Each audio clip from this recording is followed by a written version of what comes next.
প্রথমে হ্যাঁ না লেডিস ফার্স্ট, আপনি আপনার পরিচয়টা একটু বলেন। আমি পিউ। পুরো নামটা কি পিউ? না, আমার সার্টিফিকেটের নেম পাপিয়া আক্তার। পিউ, জি। আচ্ছা, আর বয়স কত? আমি 20 years old। 20 years old। এখন থাকছেন কোথায়? এখন আমি নারায়ণগঞ্জে আছি। নারায়ণগঞ্জে আছেন। আপনি? আমার নাম ফারুক আহমেদ সাগর। হ্যাঁ। আমার বয়স 25 বছর। আচ্ছা, এখন থাকছেন কোথায়? এখন আমরা নারায়ণগঞ্জে আছি। নারায়ণগঞ্জে। আপনি নারায়ণগঞ্জে আছেন? হ্যাঁ। ওকে। সো গল্পটা আসলে সাগরের নাকি পিউয়ের? আমি জানি দুজনকে মিলিয়েই গল্পটা, কিন্তু মূল গল্পটা আসলে কার? মূল গল্পটাই আমার। মূল গল্পটা আপনার। ঠিক আছে, তাহলে আমরা আপনাকে ফ্লোর দিব, আপনার ওখান থেকে শুরু করি, একেবারে ছোটবেলা থেকে বা যেখান থেকে আপনি বলতে চান। আমার যখন জন্ম হয়, আমার 3 দিন পরে আমাকে একটা অনাথ আশ্রমে দিয়ে আসে একজন নার্স। আমি যে হসপিটালে জন্মগ্রহণ করেছি, আমার জন্মগ্রহণের পরে আমার মা মারা যায়। আপনার ফ্যামিলিতে আর কেউ ছিল না আপনাকে দেখার মতো? যে কেউ ছিল না, আমি জানিনি তার কাছ থেকে। সেই নার্স, আপনি যে ঘটনাটা শুরুতেই বললেন, এটা আপনি কত বছর বয়সে জেনেছেন? এটি আমি যখন ক্লাস 7-এ পড়ি।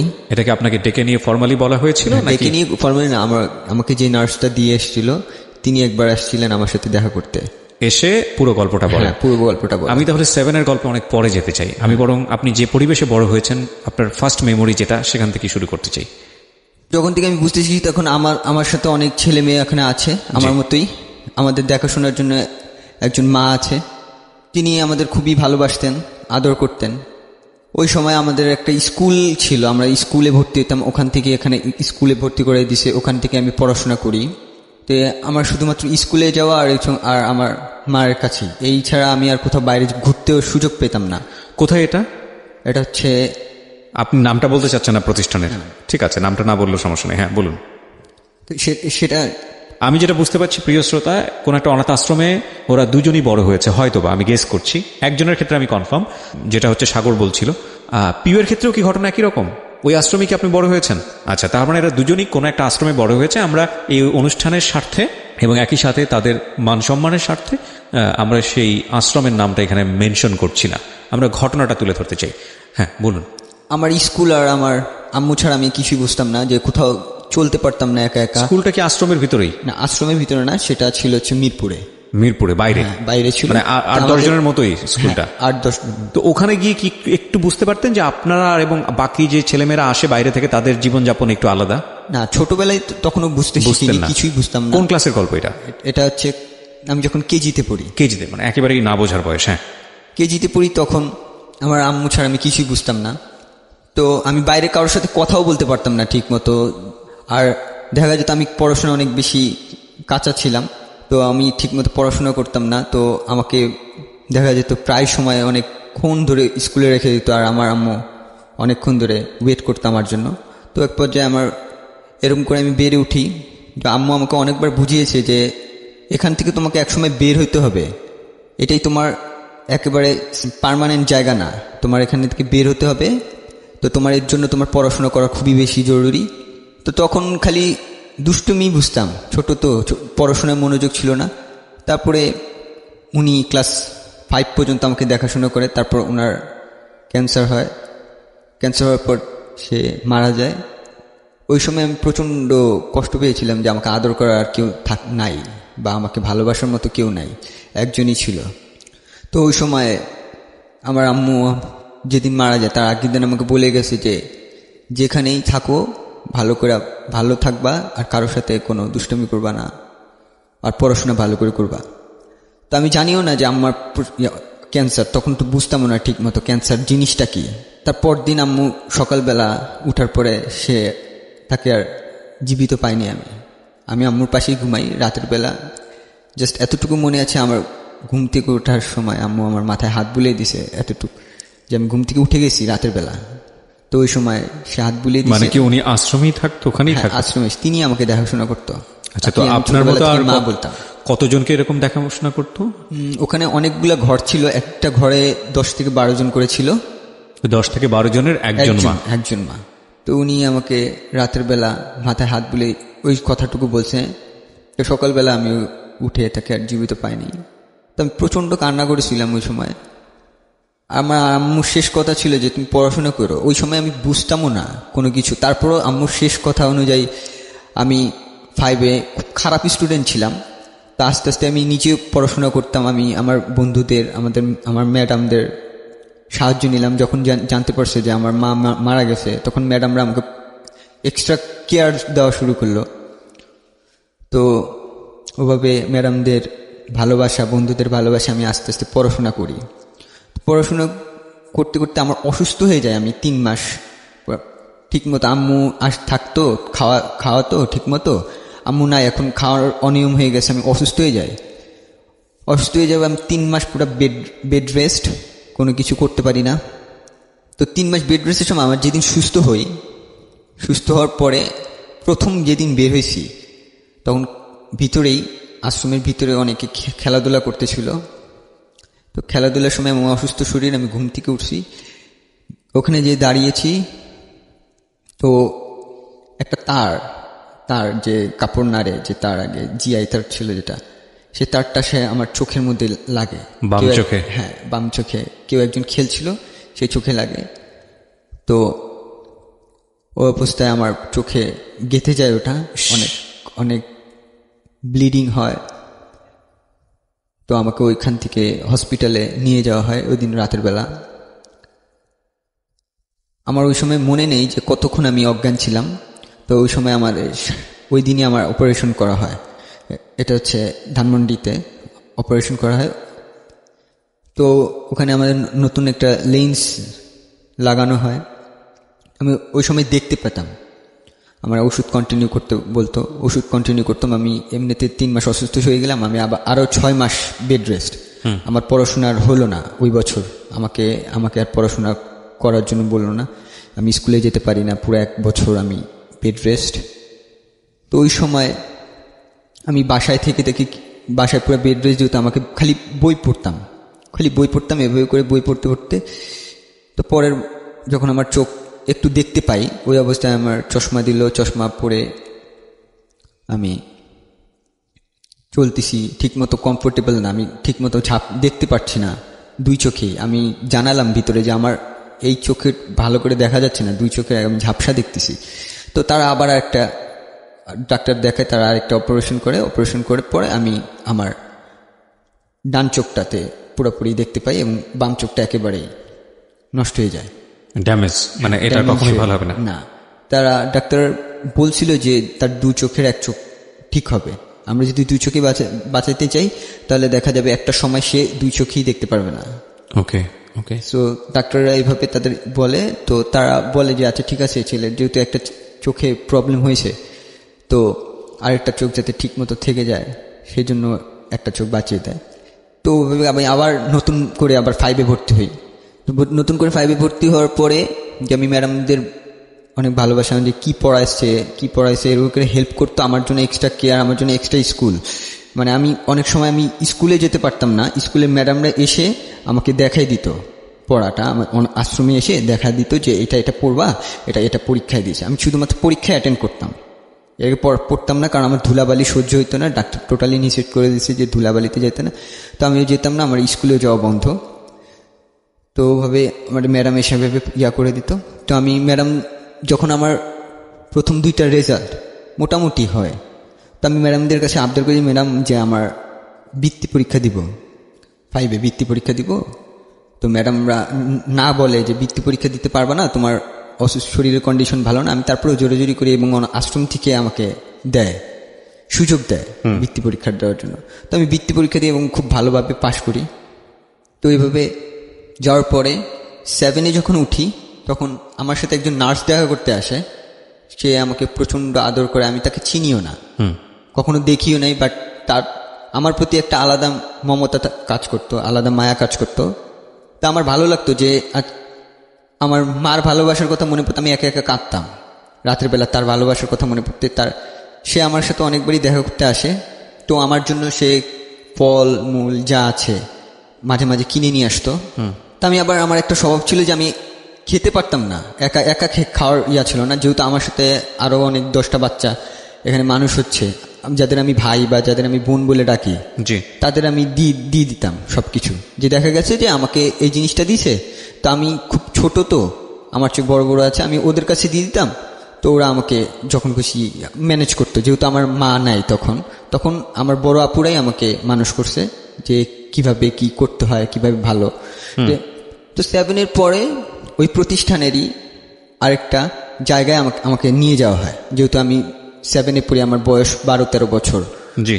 তো ওখানকার আরেকটা ছেলেদের জন্য আরেকটা জায়গা আছে, এটা মিরপুরে। তো ওখানে আমাকে নিয়ে যাওয়া হয়। কে নিয়ে যায়? অনাথ আশ্রমের লোক। আচ্ছা, এই নার্স উনি কি আপনাকে টেক কেয়ার করছিলেন তখন এসে অকারণেই, নাকি কোনো কারণ ছিল? না, অকারণে। সে আমাকে দেখা করতে আসতো, শুধু ভালো লাগতো আমার সাথে দেখা করতে। জাস্ট দেখা করতে আসতো? হ্যাঁ। আচ্ছা, ওকে।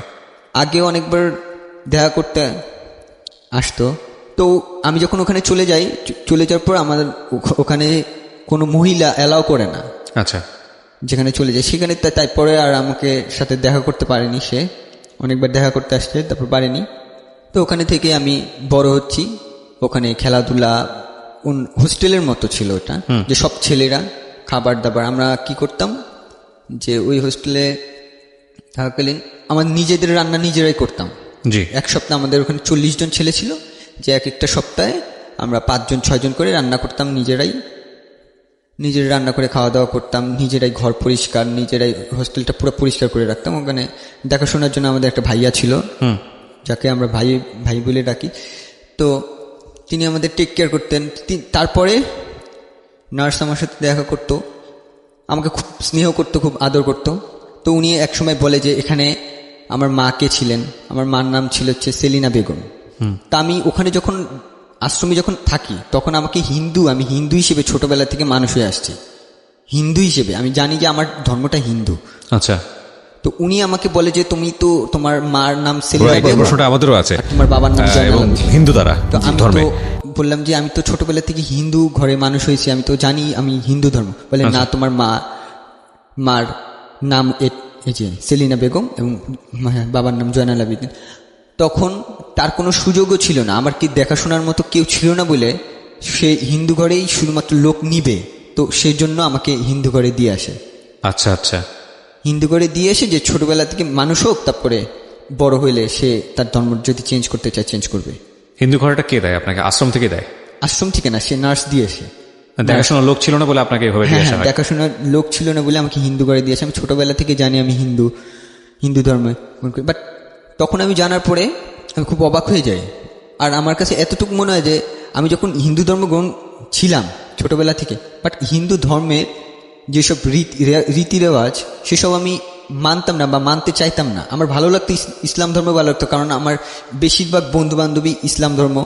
তো আমি ওদের সাথে মিশতাম, তখন রোজা কিভাবে করতে হয়, নামাজ কিভাবে পড়া লাগে সেটা আমি জানতাম না। তো ওই দিন পর 7-এ যখন এই কথা বলে, তো আমি আমার বন্ধুর সাথে শেয়ার করি, একটা মেয়ে বন্ধুর সাথে শেয়ার করি যে আমার ধর্মটা তো ইসলাম ধর্মগ্রহণ, আমি কিভাবে এটা চেঞ্জ করতে পারবো। তো আমার বন্ধুটা আমাকে একটা ওয়ে বলে দেয় যে সে তার খালাতো ভাই সাথে দেখা করে দেয়, শুভ ভাইয়ের সাথে দেখা করে দেয়। তো শুভ ভাই আমাকে, ওই সময় আমি যেহেতু অনাথ আশ্রম, আমার কাছে টাকা পয়সাও নাই, ইসলাম ধর্ম গ্রহণ করতে যেসব রীতি রেওয়াজ মানতে হয় সেই জন্য সে সম্পূর্ণটা বেয়ার করে। ওকে। তারপরে আমি টোটালি আমি তার মাধ্যমে ইসলাম ধর্ম গ্রহণ করি এবং ইসলাম ধর্মে যেসব রীতি রেওয়াজ সেসব পালন করা শুরু করি। আপনাকে যখন এসে এই ভদ্র মহিলা বললেন যে আপনার মা এটা ছিলেন, আপনার বাবা অমুক ছিলেন, তো আপনি আর কি জানতে পারলেন? তাদের বাড়ি কোথায়, কেন সেখান থেকে আপনাকে আশ্রমে দেওয়া হলো, কি জানতে পারলেন আসলে? আমার নার্স এতটুকু বলল যে আমার শুধুমাত্র মা আসছিল হসপিটালে, আমার মাকে দেখাশোনার মতো কেউ ছিল না, কেউ আসেনি, মা নিজে আসছে। আমি যখন পেটে ছিলাম তখন নিজে আসছে। তো অনেক খারাপ কন্ডিশনে আসছে। তো আমাকে শুধুমাত্র ডেলিভারি করার পরে তিনি আর বাঁচেনি, তাই ঠিক মতো জানতে পারিনি আমার সম্পর্কে। তো ডেলিভারি করার আগে নিশ্চয়ই ডাটা এন্ট্রি করা হয়, সেখানে বাবাকে, বাড়ি কোথায়, বাড়ি বলা হয়েছিল চাঁদপুর। আচ্ছা, এতটুকুই বলা হয়েছে চাঁদপুর, কুমিল্লা থেকে আসছে। কি করে বাবা কি করে আমাকে সে জানায়নি, যে ঠিক মতো বলেনি। ওনার সঙ্গে কি আপনার এখনো যোগাযোগ আছে? না, তার সাথে যোগাযোগ নেই। সে 2012 সালে মৃত্যুবরণ করে নার্সটা, ফার্মগেটে। আমরা কতটা ব্লেসড, মানে সৃষ্টিকর্তার থেকে, যে উই হ্যাভ এ ফ্যামিলি, আমাদের পরিচয় আছে, আমাদের কোনো কিছু হলে আমরা শেয়ার করতে পারি। আজকে যে দুজন এখানে আছে তাদের বড় হওয়াটা অন্যরকম একটা পরিবারে, যেখানে অনাথ ছেলেমেয়েরা গিয়ে বড় হয়। সো যারা শুনছেন তারা একটু মনোযোগ দিয়ে শুনবেন যে আসলে কষ্টের জায়গাটা আসলে কোথায়, শিক্ষণীয় জায়গাটা আসলে কোথায়। ক্লাস 7-এর ঘটনা আমি শুনলাম এবং আপনি আপনার পরিচয়টা কিছুটা হলেও জানতে পারলেন। এটা কি আপনাকে ব্যথিত করতো ওই সময়টাতে যে আপনার জন্মটা কেন? হ্যাঁ, আমার খুব খারাপ লাগতো যখন স্কুলে যখন মাদার্স ডে হিসেবে সবাই আসতো, মাদার্স ডে ফাদার্স ডে হইতো, যখন সব মা বাবারা আসতো, আমার সময় কেউ ছিল না, আমার কাছে মানে কেউ আসতো না আমার জন্য। যে পরীক্ষার রেজাল্ট বেরোয়েছে, সব মা বাবারা আসতেছে, আমার কেউ ছিল না বলে আমার কেউ আসতোই না। আমি একা একা আমার রেজাল্ট কার্ড সবকিছু আমি নিজেই নিতাম, বা আদর করবে কেউ, আদর করার মতো তখন কেউ ছিল না। তো বন্ধু বান্ধব খুব ভালো ব্যবহার করতো আমার সাথে, সবাই জানতো যে আমি এই প্রতিষ্ঠান থেকে মানুষ হচ্ছি, আর ম্যাডামরাও জানতো। তো আমার একজন ম্যাডাম ছিল, তিনি আমাকে মা বলার অধিকার দেয়, যে তুমি আমাকে, তোমার যদি খুব কষ্ট হয় তাহলে তুমি আমাকে মা বলে ডাকো। আমি তাকে কোনো সময় ম্যাডাম বলিনি, তারপর থেকে আমি সবসময় আমি মা বলে রেখেছি, এবং সে মায়ের মমতা দিয়ে আমাকে বড় করছে যতদিন আমি ওই স্কুলে পড়াশোনা করছি। আমার যত সব হেল্প লাগে তিনি করছে, পড়াশোনার দিক দিয়ে, আর্থিক দিক দিয়ে। তো আমার যখন ফ্রেন্ডের মাধ্যমে আমি ইসলাম ধর্ম গ্রহণ করি, তো ওখানে আমি তখনও জানাইনি, আর প্রতিষ্ঠানে তখনও জানাইনি যে আমি ইসলাম ধর্ম গ্রহণ করেছি। তাদের কিছু ছিল, রেস্ট্রিকশন ছিল যে তাদের, বাট আমি ভয়ও পেয়েছিলাম, এই জন্য জানাইনি। আর তাদের অনেকগুলো নিয়ম ছিল, আমি লুকিয়ে লুকিয়ে আমাদের বন্ধু বান্ধবের সাথে আমি তাদের কিভাবে কোরআন শরীফ পড়তে হয়, কিভাবে নামাজ পড়তে হয়, কিভাবে রোজা রাখতে হয়, এগুলি শিখেছি। আমি লুকিয়ে লুকিয়ে নামাজ পড়তাম তখন, যে বাসার উপরে আমি যতদিন ছিলাম হোস্টেলে, সবাই দেখা গেছে যে মসজিদে নামাজ পড়তেছে, কয়েকজন ফ্রেন্ড আমাকে নিয়ে যেত, যখন নিয়ে যেয়ে আমরা বাইরে যেয়ে নামাজ পড়তাম, আমি নামাজ পড়তাম। তো আমি ওই সময় শুভ ভাইয়ের সাথে কথা বলি যে শুভ ভাই, আমি তো এই পরিস্থিতির মধ্যে আছি, আমি যতদিন আমাকে হেল্প করবে এরা, ততদিন আমি প্রকাশিত করতে পারবো না। তো শুভ ভাই আমাকে সুযোগ করে দেয় যে শীতে সে আমাদের হোস্টেলের পাশে একটা বাসা ভাড়া নেয়। সে যেহেতু আমাকে ইসলাম ধর্ম গ্রহণ করেছে, সে আমাকে খুব স্নেহ করতো, তো আমাকে সে ওখানে ব্যবস্থা করে দেয় নামাজ পড়ে, তোমার 5 ওয়াক্ত নামাজ যদি পড়তে চাও তুমি আমার বাসায় এসে পড়তে পারো। আচ্ছা। তো আমি এইভাবেই কন্টিনিউ করতাম, যে দেখা যেত আমি খালি ফজরের নামাজটা পড়তে পারতাম না তার বাসায়, ফজরের নামাজটা আমি আমার রুমেই পড়তাম, আর বাকি সব নামাজটা আমি তার বাসায় পড়তাম। তারপর আমি এইভাবে বড় হচ্ছি, বাট আমি খুব করে চাইতাম যে আমার সবাই জানুক ইসলাম ধর্ম গ্রহণ করেছি, সবাই জানুক, বা অনাথ আশ্রমের সবাই জানুক যে আমি ইসলাম ধর্ম গ্রহণ করেছি। বাট কেউ এই জিনিসটা মানতে পারবে না কি, সেজন্য আমি বলিনি কাউকে। তো আমি এভাবে করে ক্লাস 9-এ উঠি। 9-এ ওঠার পরে শাহনাজ ম্যাডাম চলে যায়, স্কুল থেকে চলে যায়। এভাবে করে আমি এসএসসি পরীক্ষা দিই। এসএসসি পরীক্ষা দিই 2010। কবে থেকে আপনার? আমি ছোটবেলায় যেখানে মানুষ হয়েছি সেখানে যেতাম, মাঝে মাঝে যাইতেন, মানে শেকরের যেখানে আসলে। হ্যাঁ, ওকে। তো অকেশনে যেতাম, তো অকেশনে এক অকেশনে গেছি, সেটা ঈদ ছিল। তো আমি ওখানে ঘোরাঘুরি করি, সবার সাথে কথাবার্তা বলি। তো কথা বলতে বলতে আমি একটা মেয়েকে দেখতে পাই। তো আমি জিজ্ঞেস করি আমার বোনকে যে আচ্ছা এই মেয়েটা কে, বোনটাকে ওইখানে পরিচিত কেউ একজন ছিল যে আপনার বোন? ওকে ওকে।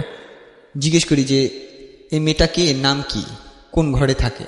তো ও নাম বলে পাপিয়া। আমি ঘর বলতে কি এরকম অনেক ঘর আছে ওখানে? হ্যাঁ, ঘর আছে। আচ্ছা। আর মেয়েরা শুধু আলাদা করে থাকতো, ছেলেরা আলাদা করে থাকতো, তাই কি? না, একই ঘরের মধ্যে কম্বাইন্ড হিসেবেই থাকতো, ছেলে মেয়ে একসাথে থাকতো। মানে যারা এক ঘরে থাকতো তারা ভাই বোন জানতো নিজেদেরকে, তাই কি? ওখানে হাউস হচ্ছে 15টা। আচ্ছা। তো 15টা হাউসে 10 থেকে 12 জন করে বাচ্চা থাকতো পার হাউসে। একই বয়সের কি তারা? না না না না, বিভিন্ন বয়সের থাকতো, তবে মানে 7-8 বছরের বেশি নিত না ওখানে। আচ্ছা। কত বছর পর্যন্ত এলাও করতো থাকতে? ওখানে 12-13 বছর পর্যন্ত ছেলেরা থাকতো, তারপরে তাদেরকে আলাদা জায়গা দিয়ে দাও, ওখানকার আরেকটা শাখায় পাঠানো হতো। আচ্ছা। শুধুমাত্র ছেলেরা। আর মেয়েরা যারা মানে ম্যাট্রিক ইন্টার পরীক্ষা পর্যন্ত ওখানেই থাকতো, তারপরে তারা বিভিন্ন জায়গায় লেখাপড়া করার জন্য যাইতো, এবং সেখানেই তাদের হোস্টেলের ব্যবস্থা করা হতো। তারাও ওখানে থাকতে পারতো না, কারণ মানে আমরা চলে যাচ্ছি, নতুন আসবে, সেই কারণে ওখান থেকে আমাদেরও চলে যেতে হতো। তো মা কি থেকে যেতেন নাকি মা বদল হতেন? না, মা বদল হতেন একটা নির্দিষ্ট টাইম পর, যেমন তার বয়স হয়ে গেছে বা সে অসুস্থ হয়ে গেছে, তার পক্ষে সম্ভব না, তখন বদল হতেন। এছাড়া মা মানে কন্টিনিউয়াসলি থেকে যেতেন। মা নতুন নতুন বাচ্চা পেতেন, তাদেরকে সন্তানের মতো লালন করতেন। ঈদ যে কোনো অকেশনে সে বাসায় যেত না, আমাদের সাথে তাকে ঈদ করতে হবে। এই মারা সাধারণত কারা? এরা কারা? ওনারা মানে ফ্যামিলিতে মনে করেন কোনো সমস্যা হলে, হাজবেন্ডের সাথে অনেকের ছাড়াছাড়ি হয়ে যায়। আচ্ছা আচ্ছা। অনেক রকম সমস্যা থাকে ফ্যামিলির, মানে ফ্যামিলি থেকে বঞ্চিত, বিভিন্ন জায়গা থেকে বঞ্চিত, নিজের লাইফ নিজেকে কন্টিনিউ করতে হবে। এছাড়া ফ্যামিলি কোনো আছে কিন্তু তার নিজের লাইফ নিজেকে কন্টিনিউ, সে বিবাহিত, অবশ্যই বিবাহিত, কিন্তু তার নিজের লাইফ নিজেকে কন্টিনিউ করতে হবে, সে আর বিয়ে করবে না বা অনেক রকম সমস্যা থাকে। হাজবেন্ডের সাথে ডিভোর্স হয়ে গেছে বা হচ্ছে কখনো বাচ্চা হবে না তার, তো হাজবেন্ড এই ছেড়ে ধরনের চলে মহিলারা গেছে, ওখানে job এরকম করতে সমস্যার উপায় নেই, কারণে নিরুপায়, হ্যাঁ, এই নিরুপায়। ধরনের ওনারা যান এবং কিছু কন্ডিশন মেনে নিয়ে তারা মা সাজেন, তাই তো? জি। আমার আসলে এত ইন ডিটেল কখনো জানা হয়নি। প্রথম কথা হচ্ছে, যারা অনাথ আশ্রম দেন, যারা কাজ করেন, তারা নিশ্চয়ই এই বাচ্চাগুলোর ভবিষ্যৎ কিভাবে ভালো হবে সেটা ভেবেই কাজটা করেন, এবং এখানেও একটা সিস্টেম মেনটেন করতে হয়। সুতরাং সেই জায়গা থেকে অবশ্যই তারা সম্মান পাওয়ার যোগ্য। যুগের পর যুগ ধরে তারা এই কাজটা করে যাচ্ছেন, নইলে বাচ্চাগুলোর কি হতো, তাই না? কিন্তু আমরা যেহেতু একটা পরিবারে বড় হই, আমি তো একটা পরিবারে বড় হয়েছি, তুমি করেই বলি তোমাদের দুজনকে, তোমরা যেহেতু পরিবারটা পাওনি, সুতরাং এই পরিবারের জায়গাটা থেকে একটা কষ্ট হচ্ছে তোমাদের দুজনের জন্য। এটা আমার অনেক লিসনারের হচ্ছে, যেটা হয়তো তোমরা বুঝতে পারতেছো না আসলে, কারণ পরিবারের টেস্টটা হয়তো তোমরা কখনোই পাও নাই। পেয়েছো কি? আমার তো মনে হয় পাওনি। তোমার ক্ষেত্রে কি হচ্ছে পিউ? তুমি কবে এসছো? আমি আসছি 6 বছর বয়সে। তার মানে তুমি একটা ফ্যামিলিতে ছিলা? তোমার না, না, না। তাহলে আমি আমার খুব ছোটবেলায়, আমার বয়স যখন 4 তখন আমার মা মারা যায়। তো আমি আঙ্কেল বলে ডাকতাম একজনকে, তো উনি আমাকে তার বাসায় রাখে। বাবা কোথায় ছিল? আমার বাবা মারা গেছে আগে। তোমার বয়স তখন 4 যখন মা মারা যায়? হ্যাঁ। ফ্যামিলির আদার মেম্বাররা, তোমার ভাই বোনেরা কেউ ছিল না? সবাই গ্রামে থাকতো। তোমার মা তোমাকে নিয়ে শহরে থাকতো? আমি ছোটবেলায় আমার নানির কাছে ছিলাম। আচ্ছা। তারপর নানির কাছ থেকে আমি আমার মার কাছে আসি। মা কোথায় থাকতো?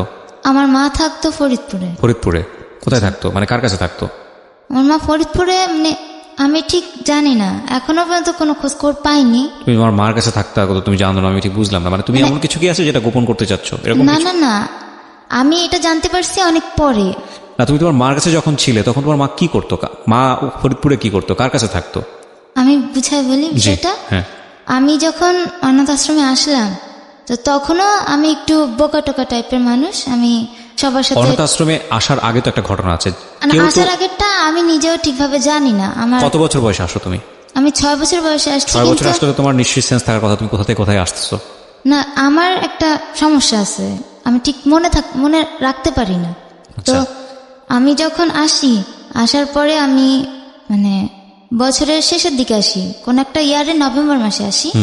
তো পরের বছরে আমি ক্লাস 2-তে ভর্তি হই। একটু থামাচ্ছি তোমাকে। 6 বছরের বয়সে তুমি যখন আসো, তার আগে তুমি কার কাছে ছিলে? আঙ্কেলের কাছে ছিলাম। আমার শুধু এইটুকুই মনে ছিল। কোন এক আঙ্কেলের কাছে? জি। আমি আসার আগে আমার এইটুকুই মনে ছিল যে আমি আঙ্কেলের কাছে আছি, আমি ওনাকে আব্বু বলতাম। পরে জানতে পারছি যে উনি আমার বাবা না। পরে তুমি জানতে পেরেছো? সেটা অনাথ আশ্রমে থাকার কতদিন পরে? আমি যখন ম্যাট্রিক পরীক্ষা দিব তখন জানতে পারছো? তখন জানতে পারছি। তো তার আগে তো তোমার মা ডাকের একটা অভ্যাস হয়ে গেছে 6 বছরের আগে, নাকি কাউকে মা ডাকোনি? না, কাউকে মা ডাকিনি। আমি আমার আম্মু 6 বছর আগের মেমোরিটা কি তোমার? কি মেমোরি? শুধু ওই আঙ্কেলের কাছে আছো এতটুকু মেমোরি, নাকি আর কিছু নাই মাথায়? না, আর কিছুই আমার মাথায় না, আমার কিছু মনেও নেই। Very interesting. তো কি ঘটনা কি ছিল তোমার ফ্যামিলির আসলে? আমি যখন ক্লাস 10-এ পড়ি, তখন আমার নানি আমার সাথে দেখা করতে আসে। ওনার বয়স 103 ছিল, খুবই বয়স্ক ছিল। উনি একটা লোককে নিয়ে আসছিল। তো তখন আমার নানি জানায় যে আমি আমার নানির কাছে ছিলাম। আমার মা খুব অসুস্থ ছিল। তারপর আমার মা আমাকে নিয়ে যায়, বেশি দিন রাখতে পারেনি, আমার আম্মু অসুস্থ থাকার কারণে মারা যায়। তো আমাকে একটা স্কুলে ভর্তি করে দিয়েছিল আমার আম্মু। তো স্কুলের হোস্টেলে রাখতো, ওখান থেকে কিছু সুযোগ সুবিধা দিত। আর্থিক অবস্থা ভালো ছিল না, যার কারণে আমার আম্মু হোস্টেলে থাকতাম আমি। কোনো একদিন রাতের বেলা আমার আম্মু মারা যায়। তো পরের দিন আমার স্কুল ছিল, আমি স্কুলে ছিলাম। ওখান থেকে আমাকে নিয়ে আসা হয় বাসায়। নিয়ে আসার পর আমাকে জানানো হয় যে তোমার আম্মু আর নাই। তারপরে খুব ছোট ছিলাম, তো আমি ঠিক কান্নাও করি নাই। তারপরে আমাকে ওই আঙ্কেলটা নিয়ে যায় বাসায়। আঙ্কেল অবিবাহিত ছিলেন তখন। এই আঙ্কেলটা আসলো কেন? কোথা থেকে আসলো এই আঙ্কেলটা? ওনাকে আঙ্কেল বলে, উনি স্কুলের টিচার না, বাট স্কুলের সাথে পরিচিত। কোন টিচারদের সাথে কোনো সম্পর্ক ছিল না? না, কোনো সম্পর্ক নাই। তো আঙ্কেল তোমাকে কেন অ্যাডপ্ট করলো? ওই ছোটবেলা থেকে আমি যে স্কুলে পড়তাম, তো স্কুলের মালিক যে ওটা এরকম অনাথ আশ্রমের মতোই। আচ্ছা। তো ওনার সাথে ভালো মতো টিচারদের সাথে ভালো সম্পর্ক থাকার কারণে ওনারাই এনার সাথে আমার পরিচয় করে দেয়। আচ্ছা আচ্ছা। তো উনি খুব আদর করতো আমাকে। খুব ছোট ছিলাম, আর আমি ছোটবেলা থেকেই একটু বোকা টোকা টাইপের, মনে করেন 6 বছর বয়সে অনেকে অনেক কিছু মনে থাকে, কিন্তু আমার কিছুই মনে থাকে। উনি আপনাকে কতদিন রাখেন? উনি আমাকে 1-1.5 বছরের মতো রাখে। রাখার পরে তারপরে অনাথ আশ্রমে দিয়ে দেয়? হ্যাঁ, উনি আমাকে ঢাকায় নিয়ে আসে। বাবারকে নিয়ে কোনো ইনফরমেশন দিয়েছে আপনাকে কেউ? না, আমি পরে জিজ্ঞাসা করছিলাম, বলছে যে আমার বাবা মারা গেছে আমার জন্মের আগে। কোথায় ছিল, কি করতে, কিছু বলেনি? না, আমার বাবা কিশোরগঞ্জে ছিলেন। আচ্ছা। তো মারা গেছে, মারা যাওয়ার পর আমার আম্মু চলে আসে ফরিদপুরে। আচ্ছা। আমার আম্মু সিলেটে ছিল, তো উনি ফরিদপুর চলে আসে। তো বাবার বাড়িতে, বাবার ভিটামাটি, বাবার তোমার না, কেউ আমার সাথে যোগাযোগ করে নাই, বা আমার আম্মুর ফ্যামিলির সাথে কেউ যোগাযোগ করে নাই। তারা বিয়ে করেছিল কেন? মানে দুজন দুজনকে পছন্দ করে এরকম কোনো কিছু? না না না, ফ্যামিলিতেই আমি ঠিক এটা বলতে পারবো না। আমার নানি আমাকে যতটুকু বলছে আমি ঠিক ততটুকু। নানি নিশ্চয়ই এতদিনে বেঁচে নেই? না না না, তখন বয়স ছিল 103, উনি হাঁটতে পারেন না। তোমার বাবার ঠিকানাটা কোথায়, মানে কোথায় থাকে, বাড়ি কোথায়, কি অবস্থা, কিছু তুমি জানো না? না, আমি আর খোঁজ নয়? পরবর্তীতে আমি খোঁজ নিয়েছি, সেটা ধারাবাহিকভাবে বলবো। ওকে, ফাইন। আমরা যে জায়গাটায় ছিলাম, যে আপনি তখন ক্লাস 9-এ, রাইট? ক্লাস 9-এ থাকা অবস্থায় আপনার এই পাপিয়ার সঙ্গে পরিচয়, এবং পাপিয়াকে ভালো লেগে যায়, এই কারণে পাপিয়ার নামটা আপনি জানলেন। পাপিয়া তখন কোন ক্লাসে? আমি তখন 6-এ হবে। 6-এ। বলেন তারপর। তো আমি জিজ্ঞেস করি আমার বোনকে যে এই মেয়েটা কে, কোন ঘরে থাকে, নাম কি। তো আমাকে বলে যে নাম পাপিয়া, এত নম্বর ঘরে থাকে। তো ওখান থেকেই আমি ভালো লেগে যায়, প্রথম দেখাতে খুব ভালো লেগে যায়। তা আমি ওকে দেখার জন্য যেসব অকেশনে আমি না যেতাম, আমি তখনও কিন্তু জানাইনি যে আমি কিন্তু মুসলিম হয়ে গেছি। দেখা গেছে যে কোনো পূজা হচ্ছে ঘরে, আমি পূজাতে সচরাচর আগে যাইতাম না। তো আমি ওই সময় যাওয়া শুরু করছি। আমি কোনো রীতি রেওয়াজ মানি না, বাট আমি ওকে দেখতে চাই, জাস্ট দেখতে ভালো লাগে। যে ওর ঘরটা একটু আমার ঘরের সামনেই ছিল, তো ওকে দেখা যেত, তো আমি এর জন্য যাইতাম। তো এরকম করে কতদিন পার করে আমি ওকে বলিও নেই সাহস করে যে তোমার নাম কি। আমি নিজে জিজ্ঞেস করিনি যে তোমার নাম কি, কোন ক্লাসে পড়ো, কিছুই জিজ্ঞেস করিনি। কারণ ও দেখতাম যে ওর আচার আচরণ, যে আমি জিজ্ঞেস করছি আমার বোনকে ওর আচার আচরণ কীরকম, বা ও কীরকমভাবে মানুষের সাথে মিশে। তো বলে ও কোন ছেলের সাথেই কথা বলে না। তা আমি ওর যাইনি, যে আচ্ছা ঠিক আছে ও কোনো ছেলের সাথে কথা বলে না, যেহেতু আমি আর যাবো না ওর কাছে। তো আমি ওভাবে করেই খালি দেখতে আসতাম। তো আমার এসএসসি পরীক্ষা শুরু হয়ে গেছে। এসএসসি পরীক্ষার সময় তো আমাকে দোয়া নিতে হয়, আমি আবার যাই ওখানে। তো তখন কিছু একটা পার্টি হচ্ছিল, যে দেখা যাচ্ছে মাসের শেষে কিছু ভালো খাবার দাবার সব বাসা থেকে একসাথে নিয়ে কিছু পার্টি। ও পার্টিতে আমি যাই, যেহেতু আমাদের পরীক্ষার 2 মাস বাকি আছে। তো সব ঘরে দোয়া নিতে যাই। আমি ওর বাসায়ও যাই। ওর বাসায় আমি অনেকক্ষণ থাকি। তো প্রথম ওর কাছে জিজ্ঞেস করি তোমার নাম কি। ও আমাকে জাস্ট বলে পাপিয়া। তো তারপরে আর ওর আমার সাথে কথা বলে না, চলে যায়। তো আমি এসএসসি পরীক্ষা দিলাম। এসএসসি পরীক্ষা দেওয়ার পরে আমার যেহেতু কেউ না, আমাকে নিজের ডিসিশন নিজেই নিতে হবে। ওখান থেকে বলে দিছে যে তুমি তোমার নিজের ডিসিশন নিবা, যেহেতু তুমি এসএসসি পরীক্ষা দিছো, তুমি কোথায় ভর্তি হবা, কিসে পড়বা, কোন বিষয় নিয়ে পড়বা, সব নিজেই বলবা। তো আমি নিজেই ডিসিশন নিলাম। তো দেখা গেছে যে আমার এতটুকু মনে হলো, যেহেতু আমি এতিম, আমাকে নিজে বড় কাজ করে খাইতে হবে। তো আমি যদি জেনারেল লাইনে পড়ি তাহলে আমার পড়ার সময়টা অনেক বেশি হয়ে যায়। আমি যদি কারিগরি লাইনে পড়ি তাহলে আমি অল্পতে কোনো পড়াশোনা শেষ করে আমি কাজ করতে পারবো। তো আমি কারিগরি লাইনে চলে যাই। আমি নরসিংদীতে ভর্তি হই। নরসিংদীতে ভর্তি হওয়ার পর টোটালি আমি ওখান থেকে তো প্রথম সেমিস্টার ক্লাস করি নেই। আমি ঢাকায় চলে আসতাম। ঢাকায় চলে এসে স্কুলে, ও যে আমার পাপিয়া যে স্কুলে পড়তো সেই স্কুলে আসতাম ওকে দেখার জন্য। প্রথম সেমিস্টারটা এভাবেই গেল। প্রথম সেমিস্টার খুব খারাপ হয়ে যায়, আমার রেজাল্ট সবচেয়ে লো রেজাল্ট হয়। তো এরপর থেকে আমাকে ওখান থেকে বের করে দিবে, যে আমার রেজাল্টটা খুব খারাপ ছিল বলে বের করে দিবে। পড়াশোনা করো না তুমি, থাকা থেকে লাভ কি, ইঞ্জিনিয়ারিং কোর্স পড়াশোনা না করলে চলবে না, এবং অনেক করে বকাঝকা করে। তো আমি আর যাইতে পারি না ওকে দেখার জন্য। তো পরে সেকেন্ড সেমিস্টার থেকে আমি, ওরই এক বন্ধু ছিল, ছেলে বন্ধু, যে আমাকে ভাইয়া বলে ডাকতো, তার সাথে আমার কথা হয়। ঠিক আছে, ফেসবুকে নক করি, যে সবার কথাই জিজ্ঞেস করি। আমি ইনডাইরেক্টলি ভাবে ওর কথা জিজ্ঞেস করি সবসময়, যে তোদের ব্যাচের কে সবচেয়ে ভালো স্টুডেন্ট। সবাই বলে যে পাপিয়া ভালো স্টুডেন্ট। আমি বলছি তুই পাপিয়ার মতো পড়াশোনা করিস না, কিছু যে পাপিয়াকে দেখছি যে তোর চেয়ে একটু বোকাশোকা আছে, সহজ সরল, ও কিছু বুঝে না, তুই তো চালাক আছিস, তুই ঠিক মতো পড়াশোনা কর। এভাবে করে আমি প্রত্যেক দিন খোঁজ খবর নিতাম। তো ওখানে পড়াশোনা করতেছি। ওর পাপিয়ার এসএসসি পরীক্ষা তখন শেষ হয়ে যায়। ও তখন ভিতরেই অনাথ আশ্রমে যে কিছু বাচ্চারে পড়াশোনা করায়। তো পড়াশোনা করে পড়ে, যেহেতু কোনো টিচার রাখিনি বাচ্চাদের পড়াশোনার জন্য, যেহেতু ওকে দিয়ে পড়াচ্ছে তো ওখান থেকে কিছু টাকা পায়, তো ওখান থেকে একটা ও মোবাইল কিনে এবং সিম কিনে। তো আমি তখন জানতামও না যে ও মোবাইল সিম কিনছে। তখন একদিন ফেসবুকে কথা বলতে বলতে জিজ্ঞেস করলাম ওর বন্ধুকে যে কি রে তোর পাপিয়ার সাথে কথা হয় কিনা। তো বলে হ্যাঁ কথা হয় তো মোবাইলে। আমি ওর মোবাইল নাম্বারটা আছে? হ্যাঁ আছে। আমি তুই দিতে পারবি?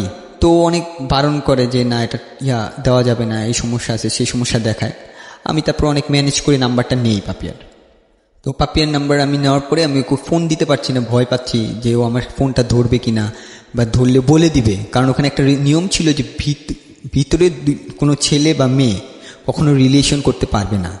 তুমি বাইরে রিলেশন করো তাতে প্রবলেম নাই তাদের, বাট ভিতরে কোনো মেয়ে বা ছেলে রিলেশন করতে পারবে না। সেজন্য আমি ওকে ভয় পাইতাম যে ওকে কীরকম আমি প্রথম কথা বলবো ওর সাথে, ও যদি পরে ভিতরে বলে দেয়, যারা দেখাশোনা করে তাই বলে দেয়, তাহলে তো আমার প্রবলেম হয়ে যাবে। আমাকে তো এখনও ওখান থেকে হেল্প করছে, তো প্রবলেম। আমি ফোন দিই না, অনেক দিন ধরে নাম্বার রেখে দিয়েছি। তো একদিন কিছু না ভেবে ফোন দিলাম, আননোন নাম্বারে ফোন দিলাম। এভাবে কিছুক্ষণ কথা বললাম, ওর দেখে আমার সাথে খুব ভালোভাবে কথা বললো। তারপর আমি আবার বন্ধ করে দিয়ে দিলাম, নিজেকেই বুঝলাম যে না এটা ঠিক না, এটা মনে হয় আমি ভুল করছি। ঠিক না কেন বলছেন? মানে আপনাদের এই যেহেতু নিয়ম আছে, আশ্রমের ভিতরে নিয়ম আছে যে ছেলে মেয়েদের মধ্যে কখনো কোনো সম্পর্ক হতে পারবে না, না সে আমি এটা আপনাদেরকে আগে থেকে বলা হয়? হ্যাঁ, আমি আগে থেকেই বলা থাকে যে কোনো সবাই সবার ভাই বোন। হ্যাঁ, সবাই সবার ভাই বোন, কেউ রিলেশন করতে পারবে না। তো আমি খুব ভয় পেতাম, তো পরিচয় দিতে চাইতাম না, আননোন নাম্বারে কথা বলতাম। দেখি প্রথম কথা বলার পর ও সামান্য অল্প কিছু কথা বলে, বাট ভালো মিশুক। তা আস্তে আস্তে এভাবে কথা বলি, আননোন নাম্বারে কথা বলি। এরকম করে 3 মাস চলে যায় যে আমি আননোন নাম্বারে কথা বলতেছি। তো একদিন ও দেখা করতে চায়, ও যেহেতু কলেজে ভর্তি হয়েছে তো এখন একা একা চলাফেরা করতে হবে। ও বলছে যে আচ্ছা ঠিক আছে, আমার কলেজ আছে, কলেজ শেষে আপনি দেখা করতে পারবেন কিনা। মানে 6 পরিচয় হলো ওর, কিন্তু কলেজ পর্যন্ত এটা কন্টিনিউ হয়েছে এই আননোন নাম্বারে কথা বলা, অন অ্যান্ড অফ লম্বা সময় ধরে। তার মানে আপনার দিক থেকে ভালো লাগার ব্যাপারটা তো অনেক আগে থেকেই ছিল, কিন্তু ওর জায়গাটা থেকেও ভালো লাগাটা কি ততদিনে কি প্রেম পর্যায়ে চলে গেছে নাকি জাস্ট? ও আমাকে কখনোই আমাকে দেখার আগ পর্যন্ত ভালোবাসেনি। আচ্ছা ঠিক আছে, জাস্ট আননোন নাম্বারে কথা বলতো, তো আমাকে দেখা করতে চায়। তো আমি ভয়ে ভয়ে দেখা করি যে আমাকে ভিতরে কি দেখছে কিনা, ও দেখলে তো যদি বলে দেয় ভিতরে আমার হেল্প বন্ধ করে দিবে। তো দেখা যায় যে আমরা দেখা করি ওর কলেজ শেষে। আমি নরসিংদী থেকে আগের দিন আসি, ক্লাস মিস দিয়ে আসি ওর সাথে দেখা করতে। ও তখন কলেজে পড়ে, আমি তখন লাস্ট সেমিস্টার চলে আসছি। ও যখন কলেজ পড়ে তখন আমি লাস্ট সেমিস্টার।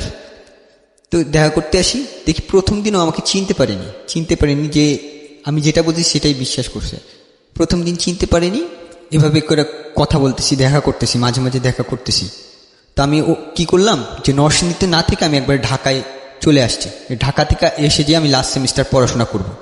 যেহেতু লাস্ট সেমিস্টার ছিল, পড়াশোনার চাপ ছিল কম, জাস্ট পরীক্ষাটা অ্যাটেন্ড করে গেলেই হবে। তো আমি ঢাকায় থাকা শুরু করি, ওর সাথে দেখা করতাম, ক্লাসে যেতাম না, শুধুমাত্র পরীক্ষার সময় যে পরীক্ষা দিতাম। পরীক্ষা দিয়ে পাশ করলাম, বেকার বসে আছি। বেকার বসার পর 3 মাস আমি বেকার বসেছিলাম, চাকরির জন্য অ্যাপ্লাই করতেছি। আর ওর সাথে আননোন নাম্বারে কথা তো বলতাম, এখন তো দেখা হয়ে গেছে। যেহেতু আমি তখন আমার নামটা পর্যন্ত বলিনি কি নাম, আমি আরেকটা নাম বলেছিলাম, তো ওই নামে ও চিনত। তো একদিন দেখা করার সময় ভিতরে, অনাথ আশ্রমের ভিতরে একটা মেয়ে দেখে ফেলে আমাদের। তো দেখে যাওয়ার পর ওকে বলে যে আচ্ছা তুই এই ছেলের সাথে মিশলি কিসের জন্য? ছেলে কি হয় তোর? কি হয় মানে আমার, বললো যে না এমনি আমার বন্ধু। বলে ও যে ভিতরে তুই জানিস না?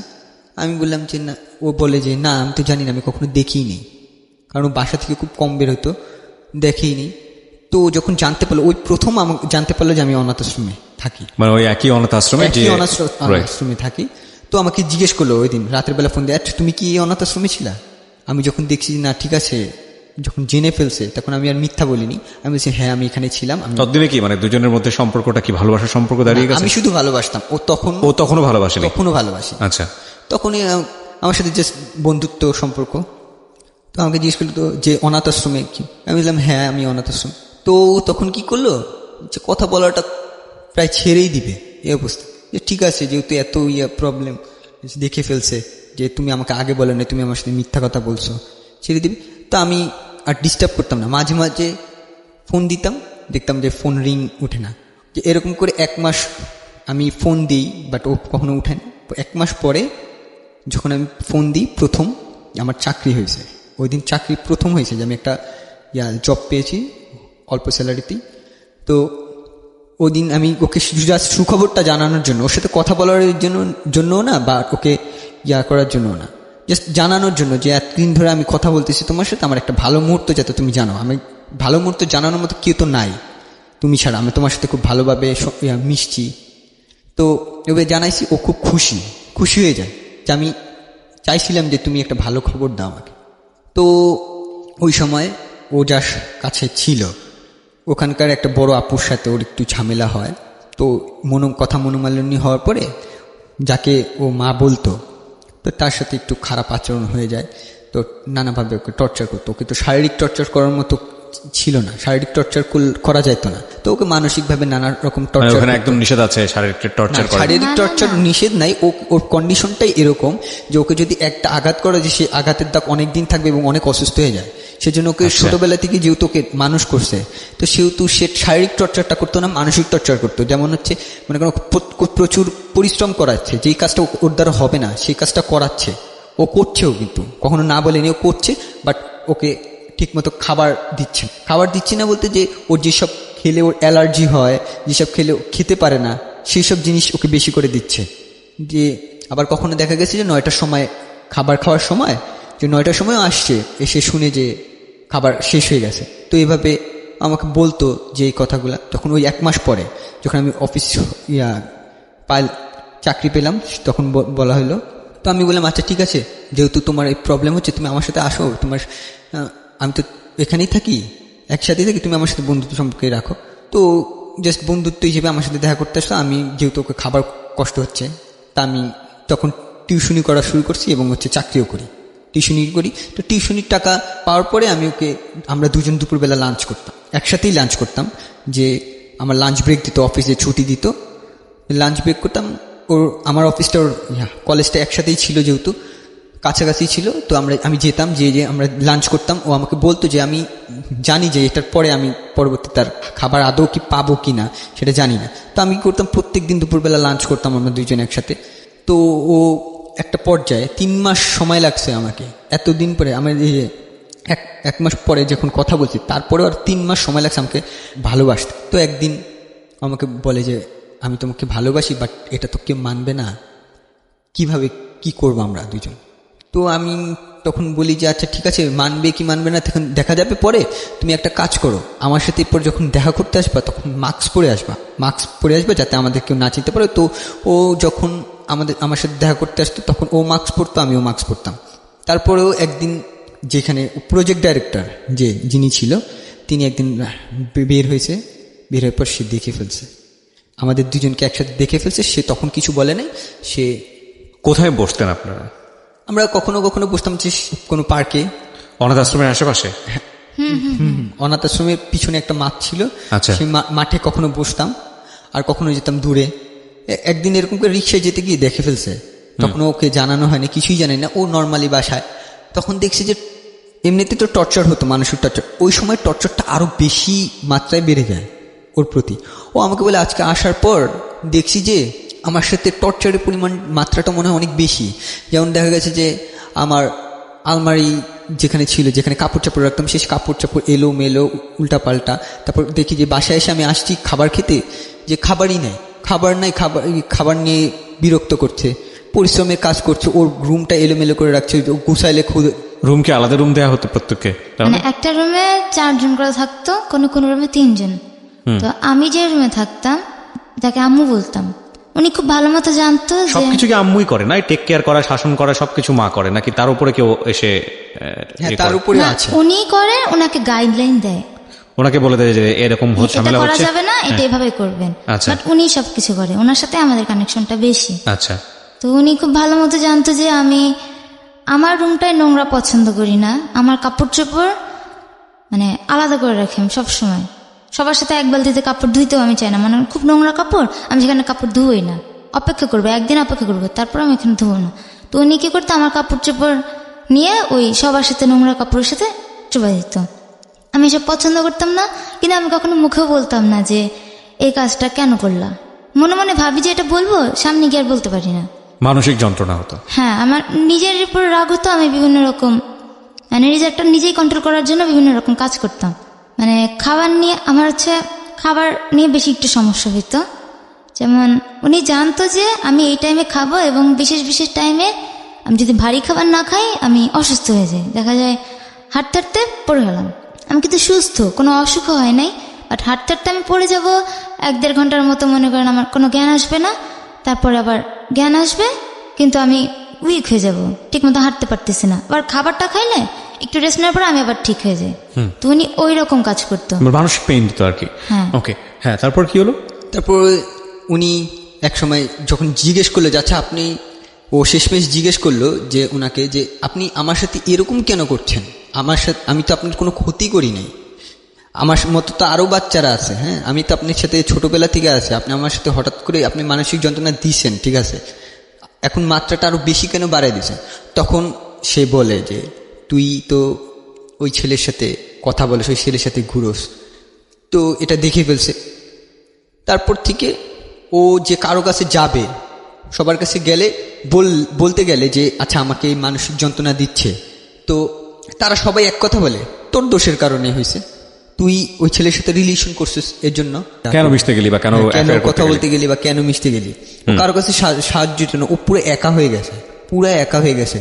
তারপরে আমি একটু ওর মুখ থেকে শুনি, পিউ আসলে ঘটনাটা কি ঘটছিল একটু বলেন তো। কেউ চাচ্ছিল না যে আমার সাথে ওর কোনো সম্পর্ক থাকুক, এবং সেটা তাদের জায়গা থেকে এথিক্যালি ছিল, কারণ তাদেরকে এভাবেই শেখানো হয়েছে, এভাবেই বড় করা হয়েছে, এবং তাদের জায়গা থেকে এটা তো অনৈতিক কোনো কিছু না আমি মনে করি, কারণ এটা তো অর্গানাইজেশনের এথিক্সের সাথে যায় না, অর্গানাইজেশনের যে রুলস অ্যান্ড রেগুলেশন আছে সেটার সাথে যায় না। এখন আপনাদের দুজনকে ভালো লেগে গেছে, ভালো লাগার ক্ষেত্রে তো ভালো লাগা কোনো নিয়ম মানে না, আইন মানে না, এটাও সত্য, তাই না? আমরা দুটো বিষয়কে একটু সমানভাবে দেখার চেষ্টা করব। হ্যাঁ বলেন। ইন্টার পরীক্ষা, তো ওই সময় আমার সাথে রিলেশন ছিল, তো ও কিছু সাবজেক্টে, 2টা সাবজেক্টে একটু কম মার্ক পায়, ওই যে কলেজে পড়তো সেই কলেজের রুলস ছিল যে 2টা সাবজেক্টে একটু কম মার্ক পেলে সে পরীক্ষা অ্যাটেন্ড করার জন্য যে গার্জিয়ান রাখতে হবে। তো ওর সাথে আরও 3 জন পড়তো, ওদের অবস্থা ঠিক এরকম ছিল। তো দেখা গেল যে ওই 3 জন সুযোগ পেয়ে গেছে, হ্যাঁ একটু কম মার্ক পাওয়ার জন্য ওদের জন্য গার্জিয়ান গেছে, যে একই গার্জিয়ানই তো সবার জন্য একই গার্জিয়ান, যেহেতু ওরা গেছে যে ওই 3 জনকে পরীক্ষা দেওয়ার জন্য সুযোগ করে দিছে, বাট ওরটা করে না, ওরটা সেই সুযোগটা দেয় না। ও অনেক কান্নাকাটি করে যে আচ্ছা আমাকে এই সুযোগটা দেন, আমাকে, আমি ভালো করব, আমি পারবো, আমি পরীক্ষা দিব। তো ওকে বলে যে তুমি এটা তোমার দ্বারা হবে না, বলে যে আমি কিন্তু ওদের চেয়ে ভালো রেজাল্ট করছি। তো বলে যে তোমার সবচেয়ে বড় প্রবলেম হচ্ছে তুমি এই ছেলের সাথে আছো, তুমি এই ছেলের রিলেশন বন্ধ করে দাও, তারপর ভেবে দেখবো। তো ওই সময় ও আমাকে বলে এইসব কথা, তা আমি নিজে থেকে আমার থেকে মনে হলো যে ঠিক আছে, যেহেতু তোমার ক্যারিয়ার এটা, যে তোমার পড়াশোনা করা লাগবে, তোমাকে উঠতে হবে, আচ্ছা ঠিক আছে যে তুমি তোমার পড়াশোনার দিকে মনোযোগ দাও, তুমি বলো যে তুমি আমার সাথে রিলেশন ছেড়ে দিছো, আর আমিও এখান দিয়ে চুপচাপ থাকি কতদিন, তারপর পরিস্থিতি যখন ঠান্ডা হয়ে যাবে তখন দেখা যাবে যে আমরা পরে ম্যানেজ করে নিব। তো ওই সময় কথা বলে না, 1 সপ্তাহ কথা বলে না। তো ওই সময় ও বুঝাচ্ছে যে আমি ওর সাথে রিলেশন আস্তে আস্তে ছেড়ে দিচ্ছে, আমাকে পরীক্ষা দেওয়ার সুযোগ দেন, তারপর ওরা দেয় না। তারপরে যখন কোনো সুযোগই দিচ্ছে না আর ও পারছে না, 1 সপ্তাহ থাকার পর ও আমাকে বললো যে আমি 1 সপ্তাহ যে কষ্টের মধ্যে ছিলাম, আমি তোমার সাথে কথা বলি না। আর ওপাশ দিয়ে ওরা আমাকেই ফোন দিচ্ছে, ফোন দিয়ে আজে বাজে কথা বা শাসাচ্ছে এরকম, যে তুমি কেন এই জানা সত্ত্বেও তুমি এরকম করলা। আমি ভয়ে ফোন ধরতাম না, ওরও ফোন ধরতাম না। ওই সময় প্রবলেম হয়ে গেছে, ওরও আমারও প্রবলেম হয়ে গেছে, যেহেতু সবাই জেনে গেছে বিষয়টা। তো এই সময় ও আবার একটু কিছু উল্টাপাল্টা কাজ করে, ও সুইসাইড করতে। আমি আরজি কিপ্রিয়া রয়েছে আপনার সঙ্গে, এবং অনুষ্ঠান চলাকালীন সময়ে আমাদের এই অনুষ্ঠানটি ইউটিউবে আপলোড করা হচ্ছে। আপনি চাইলে চলে আসতে পারেন আমাদের ইউটিউব চ্যানেলটিতে, পুরো অনুষ্ঠানটি আপনি ওখান থেকে ডাউনলোড করতে পারবেন আগের পর্বগুলো সহ। প্লিজ সাবস্ক্রাইব করতে ভুলবেন না। আমি একটু পিউ আপনার কাছে যাই, সুইসাইড মানে ঘটনাটা কি ছিল? ওই সিচুয়েশনে আমাকে এত পরীক্ষা দিতে দিবে না, তো আমার ফোনটা সবসময় চেক করতো যে আমি কারোর সাথে কথা বলি কিনা, আমার নাম্বারে ফোন দিত, ওনারাই ফোন দিত যে আমি ওয়েটিং আছি কিনা। যে আম্মুর গাইডে ছিলাম সে সবসময় চোখে চোখে রাখতো। তো 1 সপ্তাহ দেখলো যে আমি কথা বলতেছি না, কিন্তু ওনাদের বিশ্বাস যে আমি রিলেশনটা কন্টিনিউ করব, যতই গ্যাপ দেই না কেন কন্টিনিউ করব। তো আমাকে পরীক্ষা দিতে দিবে না, বলতেছে যে তুমি বিয়ে করো, ভালো পাত্র আছে। আমার কলেজ থেকেও গেছিল কয়েকজন সম্বন্ধ নিয়ে, যার কারণে আমার বিয়ে দিতে চাচ্ছিল। তো আমি বলছি ঠিক আছে, আমার পরীক্ষা দিতে হবে না, আমাকে কোনো কোর্সে ভর্তি করায় দেন। সাধারণত কি হয়, আপনাদেরকে বড় করে মেয়েদেরকে কোনো একটা সৎপাত্রে পাত্রস্থ করে বিয়ে শাদী দিয়ে দেয় নাকি? তাহলে মানে মেয়েদের ক্ষেত্রে যেটা হয় যে ওনারা নিজেরাই অ্যাফেয়ার করে তাদেরকে নিয়ে আসে।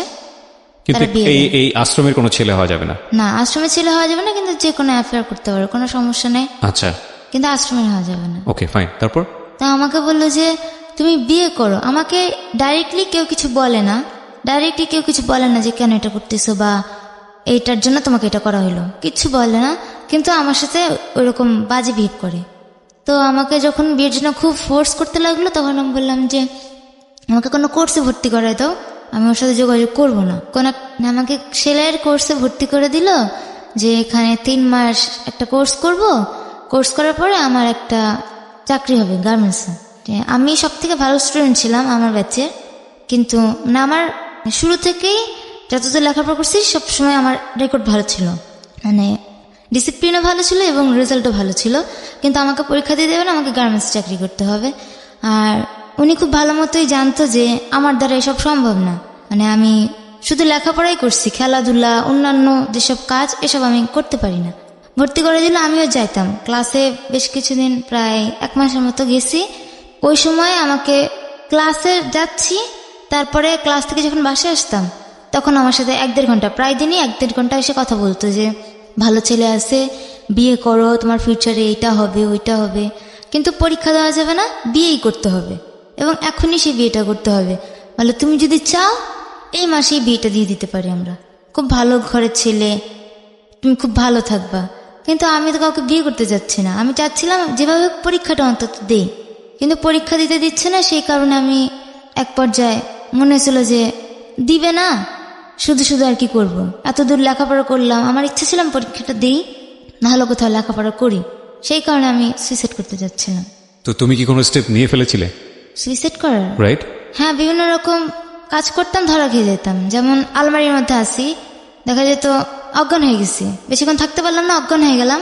পরে ওই যে আম্মু আছে নজর রাখতো, মানে তার একটু গ্যাপের চান্সটাই আমি নিতাম, সে আবার আসতো। আলমারির ভিতর থাকলে তোমার মনে হতো তুমি সুইসাইড মারা যাবে এখানে? না, আমি কিছুক্ষণ পরে অজ্ঞান হয়ে যেতাম ওখানে। তো অজ্ঞান হয়ে গেলে ওখান থেকে তোমাকে যদি উদ্ধার না করে তাহলে তুমি ওখানে মারা যাবে, এরকম বিষয় আমার মনে হতো যে আমার কিছু একটা হবে। আর কি স্টেপ নিতে?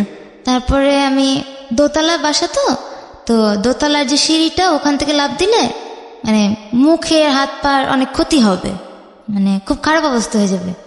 মানে বিভৎস চিন্তাগুলো আসতো নিজের মধ্যে, ওকে বুঝতে পারছি। ওখান থেকে লাফ দিব। এবং তোমার যে স্ট্যামিনাটা, মেন্টাল যে স্ট্যামিনাটা, সেটাও অনেকটা দুর্বল। এটা তোমার বেড়ে ওঠার কারণেই হয়েছে সামহাও। এটা তারা বুঝতো, যে কারণে তারা খুব একটা শারীরিক চাপ দিতে পারতো না, যেটা মনে হয়েছে কথা শুনে। ওকে, সো সুইসাইডের প্রসঙ্গে ছিলাম আমরা। সাগর, তারপর?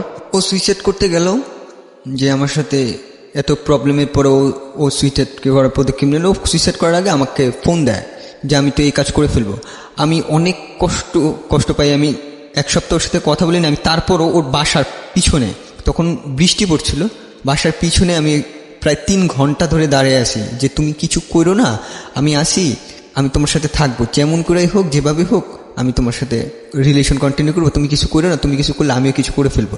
তো অনেক চেষ্টার পর ও থামলো, আমার সাথে রাতের বেলা কথা বললো। আমি তখন বললাম যে আচ্ছা ঠিক আছে, তোমার যেহেতু তোমার পরীক্ষা দিতে দিবে না, তোমাকে ঠিকমতো বের হতে দিচ্ছে না ওখান থেকে, যে তুমি একদিন কষ্ট করে তুমি একটু পালিয়ে বের হয়েও দেখা করো আমার সাথে। তো ও কোনোভাবে ম্যানেজ করে দেখা করতো।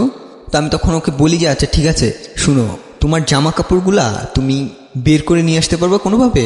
যে ও আমাকে বলে যে কিভাবে বের করে যায়। আমরা দুজন মিলে তখন বললাম যে আচ্ছা ঠিক আছে, তুমি অল্প অল্প করে তুমি যেই ইয়াতে নিয়ে যায়, তুই কোর্সে ভর্তি করাইছে, সেলাই কোর্সে, আচ্ছা ঠিক আছে, তুমি ওখানে যাওয়ার সময় ব্যাগে করে প্রত্যেক দিন অল্প অল্প করে কাপড় নিয়ে আসবা। অল্প অল্প করে কাপড় নিয়ে আসতো। ও ফ্রেন্ডের বাসায় থাকতো, কয়েকটা ফ্রেন্ডের বাসায় আলাদা আলাদা করে রাখতো। মানে প্ল্যানটা হচ্ছে আপনি ওকে বের করে নিয়ে এসে বিয়ে করবেন বা এরকম কিছু একটা? ওকে, এভাবে প্ল্যান করছি। তো ও এভাবে বের করতো।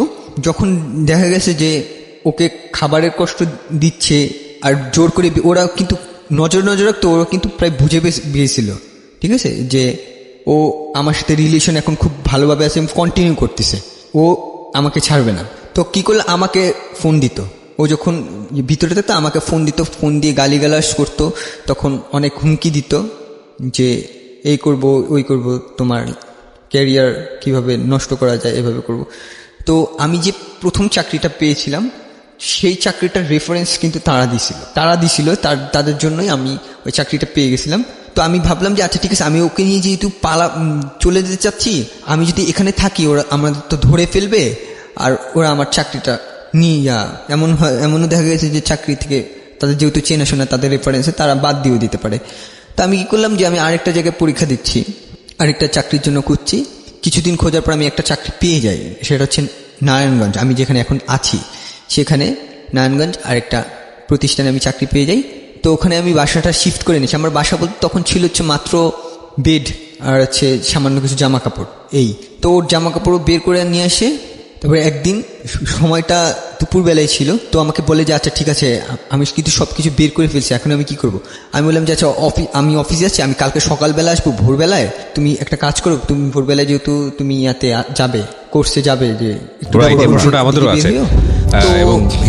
ভোরবেলায় বের হয়। তো আমি ওকে নিয়ে চলে আসি এদিক দিয়ে। ওর যে নাম্বারটা ছিলাম এই নাম্বারটা বন্ধ করে দিছি, আমি আমার নাম্বারটা বন্ধ করে দিয়ে আমি ওখানে আসি। তো আছি এখন নতুন একটা বাসায় উঠছি, যেহেতু ওখানে চাকরি করছি, নতুন বাসায় উঠছি। প্রথমে আমি বিয়ে করি নাই, প্রথমে যেহেতু সাবলেট উঠছি, তো ওখানে আমি যেহেতু 3টা রুম আছে, 3টা রুম কি 2টা রুম আর একটা আছে হল রুম। তো আমি বাসায় পরিচয় দিলাম যে এটা আমার ওয়াইফ, তো ওভাবেই নিয়ে গেছি। তো একটা মাস ও বাইরে থাকতো, মানে ও ভিতরে আমার রুমে থাকতো আর আমি বাইরে থাকতাম, এবার ওকে চলতাম। তো পাশের ভাবিরা বললো যে কি এরকম করে থাকে, আমি ছিলাম একটু ঝগড়াঝাটি হয়েছে। তো পরে মাসে যে বেতনটা পাইছি, আমি প্রথম বেতন পেয়ে আমি ওকে বিয়ে করি। এটা আমার কতগুলো কলিগের সাহায্যে, যে তারা টাকা পয়সা বা এইভাবে বিয়েটা দেয়। কত সালে বিয়েটা হলো? এটা হচ্ছে 2017। বিয়ে করার পরে আমাদের খবর কিন্তু ওরা জানে না, ওই অনাথ আশ্রমে কেউ জানে না, পালিয়ে এসছে। হ্যাঁ, তো অনাথ আশ্রমে কেউ জানে না। তো আমরা ঠিক মতোই চলছি, ভালো মতোই চলছি, 2 মাস খুব ভালোভাবেই চললাম। একদিন আমি কাজের ক্ষেত্রে নারায়ণগঞ্জে যেহেতু গেছি, কাজের ক্ষেত্রে যাওয়া হয়, তখন ওখান থেকে যে অনাথ আশ্রমে একজন ভাই আছে, সেও আবার নারায়ণগঞ্জে কোথাও জব করতো, সে আমাকে দেখে ফেলছে, এবং দেখে ফেলে সে আমার পিছু নিছে, আমি সেটাও জানি না, আমি তাকে দেখিনি। পরে আমি যে বাসায় থাকতাম, যে অফিসে কাজ করতাম, দেখি কন্টিনিউ সে আমাকে ফলো আপ করতো। তো এইভাবে করে সে আমার প্রত্যেকটা খবর জানে, আমি কোন দোকান থেকে লোড করতাম, দোকানে আমি দেখা গেত আমি প্রত্যেক দিন কিন্তু লোড করা লাগতো, যেহেতু আমি চাকরি করি, আমার চাকরির ক্ষেত্রে তো আর বাইরে বের হইতে পারবো না। আমার অফিসটা এমন জায়গায় ছিল, যদি মোবাইলে টাকা না থাকে তাহলে আমার অনেক দূর যেয়ে তারপর মোবাইলে টাকা ভরতে হয়। তাই প্রত্যেক রাতের বেলা আমি বাসায় ঢোকার আগে মোবাইল নাম্বারটা লোড করে তারপর ঢুকি। তো ওখান থেকে ও পেয়ে যায়, নাম্বারটা পেয়ে যায়। একদিন আমি অফিসে আছি, তো ওখান থেকে ফোন আমি নর্মালি তো চিনি না, আননোন নাম্বার, তো ফোন ধরছি। তখন আমার কথা জিজ্ঞেস করে যে তুমি কোথায়। আমি বলছি কে বলছেন, তারপর পরিচয় দেয়, তারপর বলে যে আমি কিন্তু জানি তুমি কোথায় থাকো, কোথায় চাকরি করছো, সব কিছুই জানি, আমাদের কাছে সব কিছু খোঁজখবর আছে, তোমাকে দেখছে এখানে, তোমার বাসা এখানে। যখন দেখি সব কিছু এক্স্যাক্ট বলে দিচ্ছে, তো আমাকে জিজ্ঞেস করছে তোমার কাছে পাপিয়া গেছে কিনা। আমি তখন যেহেতু দেখছি যে সব কিছু এক্স্যাক্ট বলে দিছে, তো আমি বললাম যে হ্যাঁ আমার কাছে চলে আসছে, ধরা খেয়ে গেছি আমি। তো আমি আর মিথ্যা কথা বলিনি, আমি সত্যি কথা বলে দিছি। তো বলছে যে আচ্ছা তোমরা কি বিয়ে করছো, আমি বললাম যে হ্যাঁ বিয়ে করছি। আচ্ছা ঠিক আছে তুমি আসো। এটা কে জিজ্ঞেস করেছে? ওই যে ওখান থেকে আশ্রমের অথরিটি। হ্যাঁ অথরিটি। ওকে, তো তোমরা কি বিয়ে করছো? আমি বলছি হ্যাঁ আমরা বিয়ে করে ফেলছি। তো বলে যে আচ্ছা ঠিক আছে আসো দেখি, কাবিন নাম্বারটা নিয়ে আসো। তো আমার ভয় লাগছে যে আমি ওকে বলি যে আমি একটু ঘুরে আসি, আমি প্রথমে জানাইনি, ঠিক আছে। তো আমি আসি অনাথ আশ্রমে। তো আসার পর আমাকে প্রচণ্ড মারধর করে, যেহেতু আমি করি, অনেক মারধর করা হয়, আমার বাম পায়ে অনেক বড় আঘাত পাই। তো তারপরে কারা মারে আপনাকে? ওখানে ভিতরেই অথরিটি মারে? হ্যাঁ, মানে যারা মেরেছে তারা কি ওখানকার ম্যানেজমেন্টের কেউ? ম্যানেজমেন্টের ছিল। তারপর ওরা যাকে ভাই বলতো, ওখানকার ছেলেমেয়েরা, যারা আশ্রমের ছেলেমেয়েরা, তারা মারে? ছেলেরা মারছে। আচ্ছা, যে ও যে ঘরে থাকতো সেই ঘরের যে ভাই ছেড়া ছিল। ওকে, ইন্টারেস্টিং। মানে ওরা মনে করতেছে ওর বোনকে নিয়ে গেছেন আপনি। আচ্ছা, তারপর অনেক মারে, আমি বাম পায়ে প্রচন্ড জখম হই, খুব খারাপ অবস্থা হয়ে যায়। তো আমি পরে ওকে ফোন দিই যে আচ্ছা আমার তো এই অবস্থা হয়ে আছে, তুমি কাবিন নামাটা নিয়ে আসো, ঠিক আছে।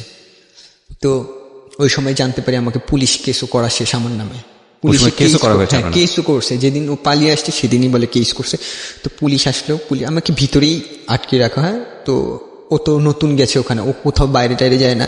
তো আমি ওকে বললাম যে ও তো একা আসতে পারবে না, আমাকে দেন, আমি ওকে বলে দিই। ও আমি ওকে মোবাইলে বলে দিছি যে কিভাবে আসতে হয়। তো ওভাবে ও আমার কথা শুনে আসে কাবিন নামাটা নিয়ে আসে। তো পরবর্তীতে কাবিন নামাটা দেখে যে আসলে বিয়ে হয়ে গেছে। প্রাপ্তবয়স্ক ছিলেন আপনারা? প্রাপ্তবয়স্ক, যেহেতু তারা আর কিছু করতে পারেনি। পুলিশ কিছু করেনি? না। তারপর আমাকে 2 বার হাজিরা দেওয়া লাগে। কোথায়? পুলিশ কাছে। পুলিশের কাছে কেন হাজিরা দিতে হবে? হাজিরা দিতে হলে তো আপনি হাজিরা দেবেন কোর্টে। পুলিশ কি করে, মানে পুলিশের রোলটা কি ছিল এখানে? পুলিশের দিয়েছি, তারা কেস করার পরে যে কেস করেছিল, তো আপনি থানায় গিয়ে হাজিরা দিয়েছেন? থানায় গিয়ে কি বলেছে ওখানে, কি করেছে? যে তাদের ধারণা ছিল যে তারা ওখান থেকে বলছে যে আমি মেয়েকে নিয়ে পালিয়ে গেছি। আচ্ছা, বুঝতে পেরেছি। মেয়েকে নিয়ে পালিয়ে গেছি, এটা হচ্ছে পুলিশ তো কোনো হ্যারাসমেন্ট করেনি আপনাদের? না। ওকে, ফাইন, ভেরি গুড। হ্যাঁ, যাওয়া হয়, কাবিননামাটা দেখায়, তারপর কেস উঠায় না। তারপর ওই দিন আমাদের ওরা উঠায় নাই? ওরা উঠায় নাই, তখনও উঠায় নাই। তখন আমাদের ওই দিন ছেড়ে দেওয়া হয়। আমি বাম পায়ে প্রচন্ড জখম অবস্থায় আমি বাসায় আসি। আমার ওয়াইফ অসুস্থ, ওই সময় আমাকে সেবা করে। আমার এমনিতেই তো আমি আমার চাকরিটা কন্টিনিউ করতে পারিনি। তারপর আবার ঢাকায় যাওয়া, পুলিশের কাছে থানায় যেয়ে হাজিরা দেওয়া। 2 দিন হাজিরা দেওয়ার পরে যখন আমি নিজেই বলছি আচ্ছা আমরা তো বিয়ে করে ফেলছি, এখন কেসটাকে পরবর্তীতে কেসটা উঠিয়ে নেওয়া হয় আমাদের। তো ওই মাসে আমার প্রচন্ড অসুস্থ, আমার পা ভেঙে গেছে, তারপর আমার ওয়াইফ অসুস্থ। আমি অনেকদিন আমার অফিস গ্যাপ হয়ে যায়। তো অফিসে আমি যেই গার্মেন্টস সেক্টরে ইঞ্জিনিয়ার ছিলাম, তো তারা বলে যে আচ্ছা আপনার আর কন্টিনিউ করা লাগবে না, জবটা ছেড়ে দেয়। হ্যাঁ, তারাই বলে যে আচ্ছা পরদিনই সেই রিজাইন লেটারটা নিয়ে যান। তা আমি ওখানেকার যে আমাদের জেনারেল ম্যানেজার ছিল জেমস স্যার, তাকে অনেক রিকোয়েস্ট করি যে স্যার আমাকে শেষে উইকেন্ড, বাট তারা আমার জায়গায় আরেকজন লোক নিয়ে নিছে এরই মধ্যে। তো আমি ভাঙা পা নিয়ে গেছি অফিসে, রিজাইন লেটারটা নিয়ে এসে আমি ওয়াইফকে জানাইনি তখনও যে আমার চাকরিটা নাই আর। কারণ আমার ওয়াইফ তখন অনেক বেশি অসুস্থ হয়ে পড়ছে, কারণ ভারী কাজ করতে হতো না। আমি কষ্ট করে চলতেছি। সেদিন আসলাম বাসায়, ওর জ্বর ছিল, আমি নিজেই করলাম, মাথায় পানি দিয়ে দিলাম। তখন ও জানে না, তখন আমার দিকে তাকালে যে আজকে তুমি আগে আসলে না, তোমার অসুস্থ তো তুমি, এই জন্য আগে আসলাম। তারপর বললে না তোমার চোখ তো অন্য কথা বলতেছে তুমি। তারপরে রাতের বেলা অনেকক্ষণ পর বলছি যে আমার চাকরিটা এই অবস্থা চলে গেছে, আমার অনেকগুলো গ্যাপ হয়ে গেছে এই কারণে। তো ওই মাসে খুব খারাপভাবে আমরা দিন কাটাইছি, যে দেখা গেছে যে পরের মাসে বেতন পাবো, ওই মাসে এই যে এত ঝামেলা, ওষুধপত্রতে চলে গেছে, টাকা পয়সা চলে গেছে, আমাদের কাছে কোনো টাকা পয়সা নাই, খাবার দাবারের জন্য কিছু টাকা পয়সা নাই। তো আমরা কি করতাম, আমাদের কিছু টাকা ধার নিতাম, বা দোকান থেকে ধার নিতাম, যে ওই মাসটা কোনো মতে চলে আসছি। পরের মাসে যে বেতনটা পাইছি, আমি আগের মাসে তো চাকরি করছি যতদিন, 25 দিনের মতো চাকরি করছি, তখন 12,000 টাকা দেয়। তো 12,000 টাকা পেয়েছিলাম। টাকা পাওয়ার পর বাসা ভাড়া, দোকানের সদাই যে বাকি নেওয়া হয়েছিল সেগুলি দেওয়ার পরে আমাদের হাতে খুব অল্প থাকে। এই অল্প টাকা দিয়ে ওর চিকিৎসাও ঠিক মতো হয় না, ও কিছুদিন পর অসুস্থ হয়ে যাচ্ছে। চিকিৎসার জন্য কিছু টাকা রাখলাম, বাজারের জন্য কিছু টাকা রাখলাম, আর আমি নতুন চাকরি তো খুঁজতে হবে। তো নতুন চাকরির জন্য খোঁজার চেষ্টা করতেছি। আমি ওকে ছাড়া কোথাও যাইতেও পারতেছি না, ও কারণ অসুস্থ হয়ে যায়, বাসায় ওকে দেখার জন্য কেউ নাই, আবার আমার এখান থেকে চাকরিও দরকার। তো আমি ফোনে কতজনের কাছে জিজ্ঞেস করলাম যে আগে যেসব অফিসে চাকরি করছি, 2টা অফিস, বললাম ভাই আমার ওয়াইফের তো এই অবস্থা, আমার একটা চাকরির খুবই দরকার, যে আমি পরিশ্রম করতে চাই, আমি পরিশ্রম করে বাঁচতে চাই। তো অনেকে অনেক কথাই বলে, যে সবাই সহানুভূতি দেখায়, আচ্ছা ঠিক আছে আমি ব্যবস্থা করে দেবো, এই করে দেবো, সেই করে দেবো। পরে ওই মাসটা কোনো মতে কাটাইলাম। পরের মাসে আমার ওয়াইফের প্রচণ্ড খারাপ অবস্থা, বমি হচ্ছে বারবার, গলা থেকে রক্ত পড়ছে, পেটে ব্যথা, যেমন গাইনি প্রবলেম হয়ে গেছে। তো আমি অনেক দিন ওই অনাথ আশ্রমে ফোন দিলাম যে স্যার আমার তো এই ওয়াইফের এই অবস্থা। তারা রেসপন্স করে, বা শুনলেও না শুনে করে। তো একদিন রাত্রেবেলা অল্প কিছু খাওয়া দাওয়া করার পরে ও প্রচণ্ড জ্বর চলে আসে। হ্যাঁ, ও আমাকে বলে যে আমি আর সহ্য করতে পারতেছি, আমার দম নিতে কষ্ট হচ্ছে, তো আমি এখন কি করব। তো ওই দিন রাতের বেলা আমার মনে আছে আমি প্রায় 2 ঘন্টা ফোন দিছি, কেউ রেসপন্স করে নাই। পরের দিন সকালবেলা আমি খুব ভোরবেলায় ফোন দিছি, পরে ধরছে। তো বললাম যে স্যার আমার ওয়াইফের তো খুব খারাপ অবস্থা, এটা যদি ডাক্তার না দেখাই তাহলে খারাপ হয়ে যাবে আমার ওয়াইফের সাথে। তো ওনারা বলে যে আচ্ছা ঠিক আছে নিয়ে আসো। আমার ওয়াইফ হাঁটতে পারে না, আমি কোনো মতে কষ্ট করে নিয়ে গেছি, ও গাড়িতে উঠছে, ঠিক মতো বসতে পারতেছে না, পুরো চোখ মুখ লাল হয়ে গেছে, পেট ব্যথায় ওর ব্লিডিং শুরু হয়েছে, ইয়াতে মুখ থেকে ব্লিডিং পড়তেছে, ব্লাড পড়তেছে ইয়াতে গাড়িতে। তো আমি কোনো মতে নিয়ে গেলাম। তো ওখানে ঢুকতে দিবে না প্রথমে, অনেক মানে ওয়েট করাচ্ছে। আমি তো অনেকবার ফোন দিলাম যে আমার ওয়াইফের খারাপ অবস্থা আছে, আপনারা একটু তাড়াতাড়ি ঢুকতে দিলে আমার দেখা করে আমি চলে যাব। কিছু আর্থিক সাহায্যের জন্য আসছিলাম, আর হচ্ছে কিছু চাকরির জন্য রেফারেন্স যদি দেয় ওরা, এই দুইটা কারণে আসি। তো আসি আধা ঘন্টা কথা বলে, তা আমাদের প্রথম অনেক খারাপ ব্যবহার, মানে বাজে কথা বলা, তোমার এই করছো সেই করছো। তো তারপরও তারা আমাদের 2000 টাকা দেয়। তারা আমাদের ওই দিন অনেক বেশি উপকার করছিল। অন্তত আমার ওয়াইফের যে কন্ডিশন ছিল, 2000 টাকা আমার ওয়াইফের জন্য অনেক বেশি কাজের ছিল। আমি ওই 2000 টাকা পাইছি। তারপরে আমার ওয়াইফকে নিয়ে ডাক্তারের কাছে গেছি, গাইনি ডাক্তার দেখালাম, অনেক বড় প্রবলেম হয়েছিল।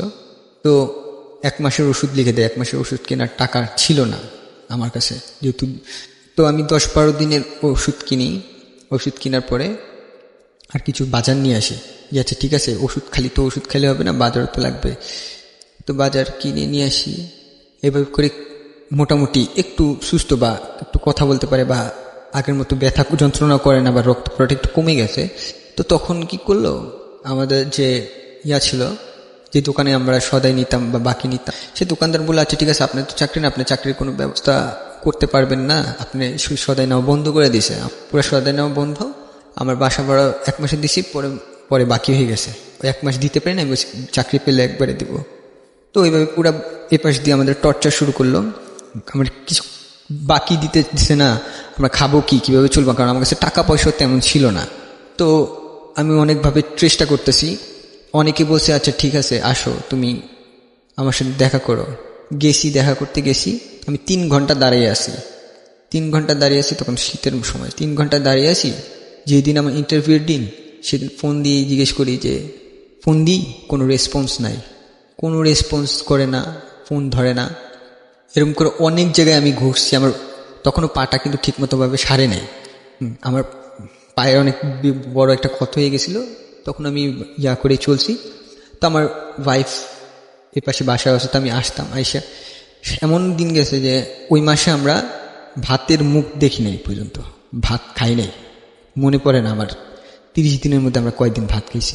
কিভাবে থাকতে তাইলে? আমাদের দেখা গেছে যে সারাদিনে 4টা সিঙ্গারা বা 4টা পরোটা কিনে নিয়ে আসতাম, দুপুরবেলা কিনে নিয়ে আসতাম, 2টা দুপুরবেলা খাইতাম, 2টা রাতের বেলা খাইতাম, এভাবে করে। তো পিউ, মনে হয় না যে ছেলেটাকে জীবনে নিয়ে তুমি ভুল করেছো, এই যত কষ্ট? মনে হয় তো মাঝে মাঝে, কিন্তু ভালোবাসি তো। গল্পটা এখানেই শেষ হবে প্রিয় শ্রোতা, আর গল্পটা বড় করব না। কার ভুল ছিল, কি আছে, কি হবে, কিছুই আমরা জানি না। আমরা শুধু জানি যে ওরা একটা বিশাল সমুদ্র পাড়ি দেওয়ার জন্য দুজনে হাত ধরেছে, এবং এই যে লাস্ট শব্দটা ভালোবাসিত, এই ভালোবাসিতর শক্তিটা এত বেশি হোক যাতে করে সমুদ্রটা ওদের কাছে বড় কিছু মনে না হয়। বাকিটুকু তাওয়াক্কাল তো আল্লাহ। আল্লাহ নিশ্চয়ই প্রত্যেকটা মানুষের ভালো চান। যেহেতু আমি ব্যক্তিগতভাবে ধর্ম বিশ্বাস করি, এবং যারা বিশ্বাস করেন ধর্মভীরু মানুষ এবং সৃষ্টিকর্তাকে বিশ্বাস করেন, তাদের জায়গাটা থেকে প্রার্থনা করব ওদের জন্য, যেন ওরা ভালো থাকে। ওরা এতিম,